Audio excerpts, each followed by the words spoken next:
So we're going to continue with our Japanese culture tour 101. Let's see. No, that's Wabi Sabi. Yesterday was Katsiki. The Japanese, if you look at, for example, if you say Japan, one of the things that comes to your head is like those beautiful gardens, all manicured and so on and so forth, right? Japanese garden, kimonos, and all kind of stuff like that. You need to understand that even the concept of the garden is a certain effort to almost control nature. The Japanese try to control nature almost anywhere to the best of their abilities. Anywhere. Whether it's through the bonsai, and I'm not talking about Karate Kid, yeah? And they try to do whatever they can based on the limitation of the technology that they faced at the time. I mean, what they're doing today is ridiculous.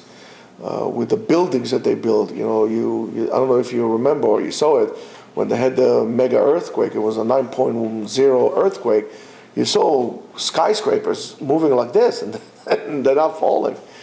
Of course, that was based on an old technology of building a Japanese pagoda, but that's a different case altogether. But there's nothing much you can do against weather. You could control nature, you could cut the trees, the roots of the trees, and to make a 300-year-old tree this big. It's controlling nature. But one thing you cannot control is weather. Weather, as the Gemara says, is one of the keys that HaKadosh Baruch Hu keeps for himself. Weather works on a chaotic pattern. There is a pattern, but it works on almost like a chaos thing. It's always, what we so-called predict weather is based on computer models that we have and numbers, but we can't predict what the weather is going to be, for example, next month or next year. It's impossible. So the Japanese try to control nature, but they realize that they can't do anything about the weather. The weather in Japan is very harsh. The summers there are humid and sticky. I mean, really, that's why, by the way, one of the reasons that Japanese beer, the real lager Japanese beer, are so refreshing, because they were made to accommodate those hot summer days when it's 7,000% humidity and so on and so forth. The winters are brutal. There are places in Japan, there's so much snow. It's Japan? In Japan, yes. Snow like crazy. Yeah, you didn't know that? I didn't know in Japan. Of course. You ever saw Mount Fuji? There's always like a dome of... What? Mount Fuji always has a dome of yeah. Never heard of Mount Fuji before. Sure. What? You never heard of Mount Fuji? What, you heard about Fuji cameras? Oh, okay. Okay, so they're called after the mountain. So that makes sense. Yeah, so, no, you should look into it. Japan has brutal winters as well. And rain goes there on average 1 to 2 days a month. There's rain. It's almost like, I would say almost like New York to a certain extent. In New York, I think we have like 120 days of rain a year. It's crazy. I'm sorry, once, it rains there once in 3 days. How can you average it? Average what? How can you average how much rain? On average, if we have 365 days, and then you have... I know, but it's different every single year, so... What's the problem? What's the problem? Okay, so you sit there. Yeah, go ahead. So it's different on every year. No, it's not on average. So it rains about a third of the year. The same thing as in New York. If you go to Israel, it doesn't rain like this. It's crazy. But here in New York, it rains a lot. So overall, we take the amount of days that we have, and we go on a period of 10 years, 100 years, and we see that that's what we come up with. And of course, when you have the rainy season, which is the beginning of the summer, then everything, it rains. It basically, it's rainy and there is a fog there for, constant fog and drizzle for like 6 to 8 weeks. It's the rainy season. It's very, very difficult. So therefore, there's nothing you can do. There's nothing you can do about nature. There's nothing you can do against earthquakes. There's nothing you can do against typhoon. The same thing here. There's nothing we can do to block a hurricane coming in. Nothing. There's nothing you can do. But they learned something, 3 main lessons for over 1,000 years of ongoing battle with the weather. They learned 3 main lessons. Now, you're going to tell me, one second, you're coming to talk to me here about Japan? You're coming to talk to me here about what exactly? When I'm coming to talk to you about your life. The typhoons, the earthquakes, the rainy season, the sticky seasons, are all metaphors that you could very well so apply to your life. We all have earthquakes in our lives. Things that will really shake us to the core. We all have hurricanes and typhoons that come, and we find ourselves in chaos in our lives, and these are all lessons that we could learn inside of it. So the lesson number 1 is everything is, or should I say, nothing is permanent. Nothing is permanent.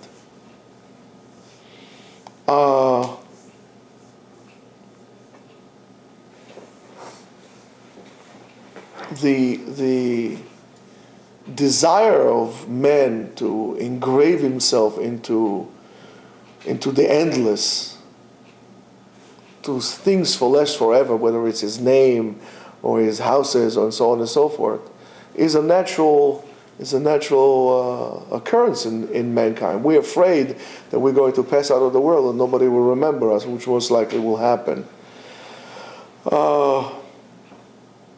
And it's universal, by the way. The sense of graffiti that people go and they engrave their names. So people wrote their names on rocks 100 years ago, and all of a sudden they need to plow the road or to make a new road, and they blast those things, and you're all gone forever. And even if somebody remembers, if there's a name there, I don't know, Jimmy loves Julie, and nobody knows who's Jimmy, who's Julie, because it was written in 1954, and who cares? But all the substances that we have, look, even the desire of building the pyramids, right, and so on, is the fear that we're going to be forgotten, and everything, even according to all the science that we have, are very hard and stable. Let's say, for example, rocks, I'm going to make myself a big monument from rock and so on. It only gives us an illusion of permanency. Nothing is permanent. Nothing. We could pretend that it's not, but in the end, everything turns to nothing. Even a star, even a galaxy. Stars explode. They go into black holes. They explode, and all of a sudden, us too. We're not going to be here forever. There is going to be an end to our lives. And all our lives, we are trying to avoid the fact that we are going to be gone one day.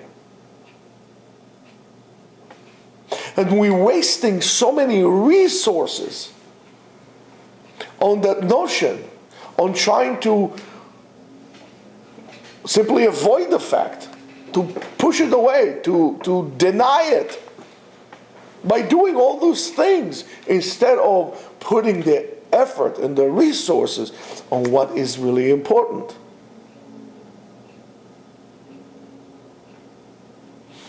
And it is mind-boggling for us to think about the fact that I'm going to be gone, but yet it is more mind-boggling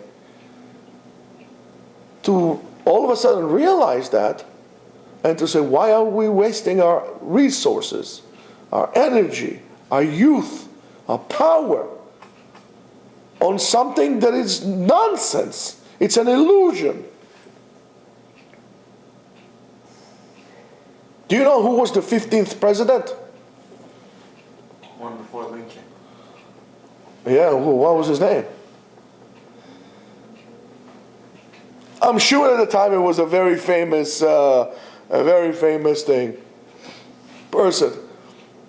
Do you think 100 years from now somebody will remember Bill Clinton? Oh, well, maybe, but nobody will remember Bill Clinton. So therefore, even something like a reputation will pass from this world. It's not only things that are solid, that they have a form and they have a weight and so on and so forth. Even things that are more abstract, like a reputation or a family heritage. I'm reading a book about the Jews of Saloniki. What an elaborate community! Yes, of course, they were all gone, or most of them were gone in the Holocaust. But still, some people left and it's all gone. And the Turkish Jews didn't go to the Holocaust, and the tradition is gone. Maybe today, I dare to say that, maybe today the only active religious Jewish community, Turkish Jewish community in the world is in Seattle. Well, how many people are there? Give it another 50 years, it's all gone, forgotten. Everything. And how much effort are we putting, us, on things that actually divide us? Oh, I cannot marry you, you're Ashkenazi. Oh, I cannot marry you, you're Temani, a Yemenite. Oh, I cannot marry you, you're not Hasidish. Oh, I cannot be your friend because of this. Oh, you're wearing sugi kippah. Sorry, I don't hang around with you. It's stupid. And we are at the footsteps of Tisha B'Av. Of a time before the destruction that we were completely torn apart. And how much energy are we keeping on those, and I'll tell you the truth, those fake traditions, those traditions that we should maybe take a good look at and to really examine, there are dividing minhagim, or there are minhagim that put us together. Are the traditions that we have, let's assort them. Are there something that we could all Jews could relate to? Or there are traditions that separates us from the other Jew? Maybe we need a brave person to come and lead us through that. I think, if I may say that, that's what the motive behind Rav Ovadia Yosef, his big so-called gung-ho, to put all the Sfaradim under the umbrella of Maran Bet Yosef again. This one does like the Ben Ish Chai, this one does like this one does like this one. Rav Ovadia Yosef says, no, we're all under Maran Bet Yosef. We are all Sfaradim, all under Maran Bet Yosef. And Lefi Halacha in Eretz Yisrael, everybody has to be like Maran Bet Yosef. And how different would that be? It's a tremendous musar to us. There's nothing you can do to stop time. There's nothing you can do to stop weather. Why are you so obsessed with those things that there's nothing you can do about? Why are we so obsessed about news? There is nothing we can do about. But the things that we can do something about, for that, we push to the side. There's something you can do about things. You can do things about the way you look, about the way you dress, about the way you talk, about the way you think, about the way you behave. There's a lot of things you could do things about. But for that, we don't pay attention.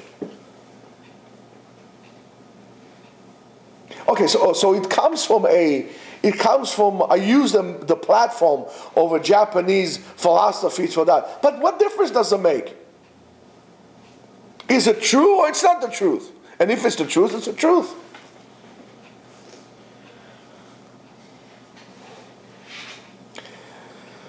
You think you're going to create the masterpiece, some masterpiece. How many writers were in the world before the time of Shakespeare until today? How many people wrote novels and books and plays and so on and so forth? thousands, if not tens of thousands. How many people wrote pieces of music at the time of Mozart or Handel? Thousands of people. How many people at the time of the Rambam were as giants at Torah as he was? But if you go ahead and you try to engrave yourself, your mahalach in life, the way in life for you is to engrave yourself into the rock of history, that's not going to happen, because you see your chances to be forgotten are much greater than the chances to be remembered. So instead of doing the big thing, try to do the right thing. Try to do whatever is your ability. All the stuff that you write, you think you're going to write a masterpiece that somebody's going to remember you 100 years from now. Forget it. It's not going to happen. You know what? Even if it's a collective historical memory, could be erased and could be forgotten. We forgot. Look at Am Yisrael. Look at Am Yisrael and their relationship to Eretz Yisrael. We've forgotten that. You're talking to me about science? Theoretical scientific theories could be forgotten as well. And they will change, because now there's a different theory. Even mathematical, math is the ultimate. Even that could be disputed. Nothing lasts forever. At the end, everything is going to be forgotten. At the end, everything will cease to exist. Everything is a timeline, yes, okay. So in a celestial timeline, right, the star is 1 billion years old, we are less than a split of a second. We're not even there. You know, lema davar domeh. Let's say, for example, you watch a movie for an hour. Okay?